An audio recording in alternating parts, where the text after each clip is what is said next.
क्या आप जानते हैं कि एनएसआई के टॉप 5 स्टॉक्स में से एक रियल एस्टेट स्टॉक ने पिछले साल दिए थे लगभग 120% के धमाकेदार रिटर्न्स? हेलो फ्रेंड्स, मैं सोहेल और स्वागत है आपका शेयर समाचार में। आज की वीडियो में बात करेंगे भारत के रियल एस्टेट सेक्टर के बारे में, जो आज सिर्फ ट्रेंड ही नहीं बल्कि एक जबरदस्त इन्वेस्टमेंट अपॉर्चुनिटी भी बन चुका है। आप जाने वाले हैं कि DLF, Lodha, Macrotech developers, Godrej properties और प्रेस्टीज एस्टेट्स जैसे डेवलपर्स कैसे बन गए हैं भारत के इकोनॉमिक ग्रोथ के सबसे बड़े प्रॉफिट पार्टनर।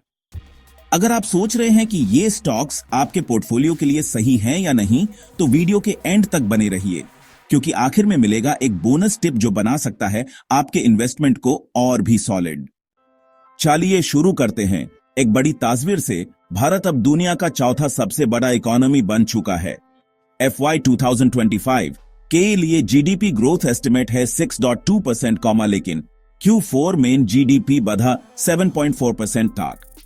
ये ग्रोथ आई है स्ट्रॉन्ग प्राइवेट कंजम्पशन और पब्लिक इन्वेस्टमेंट के चलते। यूनाइटेड नेशंस के मुताबिक ये ट्रेंड ईयर 2025 और 2026 में भी कंटिन्यू करेगा।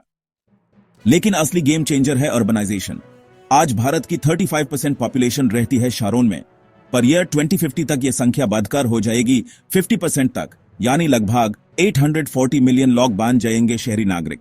इसका मतलब है massive demand new houses, offices और शॉपिंग कॉम्प्लेक्सेस के लिए। और जब डिमांड बढ़ता है तो रियल एस्टेट का मार्केट भी रॉकेट की तरह उड़ाता है। अब बात करते हैं इनकम और कंजम्पशन की।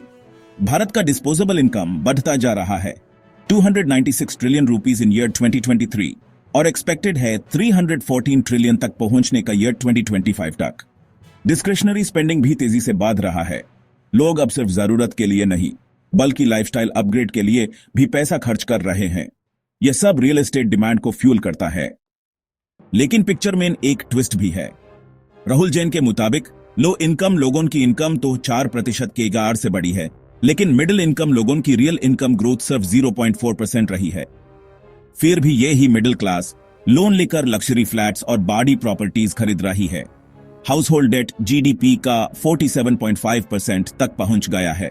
इसका मतलब है यह ग्रोथ लोन के ही सहारे हो रही है। इंटरेस्ट रेट्स या क्रेडिट क्रंच आए तो यह सेगमेंट पहले अफेक्टेड होगा। गवर्नमेंट भी सेक्टर को पुश कर रही है। रेरा ने लाई है ट्रांसपेरेंसी। पीएमए से अफोर्डेबल हाउसिंग को बूस्ट मिल रहा है और एफडीआई रूल्स भी रिलैक्सेड किए गए हैं, जिससे ग्लोबल कैपिटल आ रहा है कमर्शियल प्रोजेक्ट्स में। प्रोजेक्ट्स जैसे मुंबई ट्रांस हार्बर लिंक और द्वारका एक्सप्रेसवे ने प्रॉपर्टी प्राइसेस को बूस्ट दिया है। पनवेल, यूएलवी जैसे एरियाज में 25% से ज्यादा ग्रोथ देखी गई है।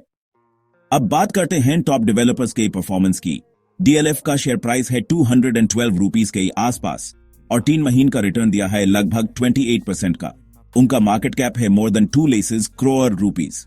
प्रेस्टीज एस्टेट्स ने लास्ट 5 इयर्स में दिया है 900% रिटर्न। लोढ़ा यानी मैक्रोटेक डेवलपर्स भी पीछे नहीं, लास्ट 5 इयर्स में दिया है 500% रिटर्न और उनका फोकस है हाई पोटेंशियल मार्केट्स और फाइनेंशियल डिसिप्लिन पर।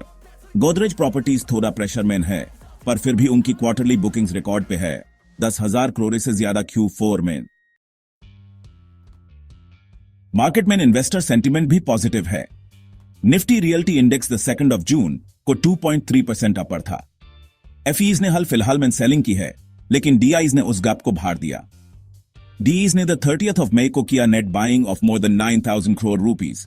उनका शेयर एनएसई कंपनीज में लगभग 10% तक पहुंच गया है।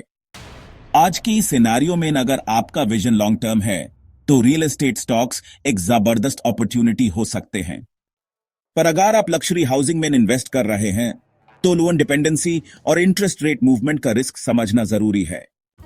और जैसे मैंने शुरू में कहा था, बोनस टिप के रूप में ये याद रखिए, ऐसे डेवलपर्स में इन्वेस्ट करिए जो रेरा कंप्लायंट हो, जिनका फोकस ग्रीन बिल्डिंग और इंफ्रास्ट्रक्चर लिंक्ड प्रोजेक्ट्स पर हो।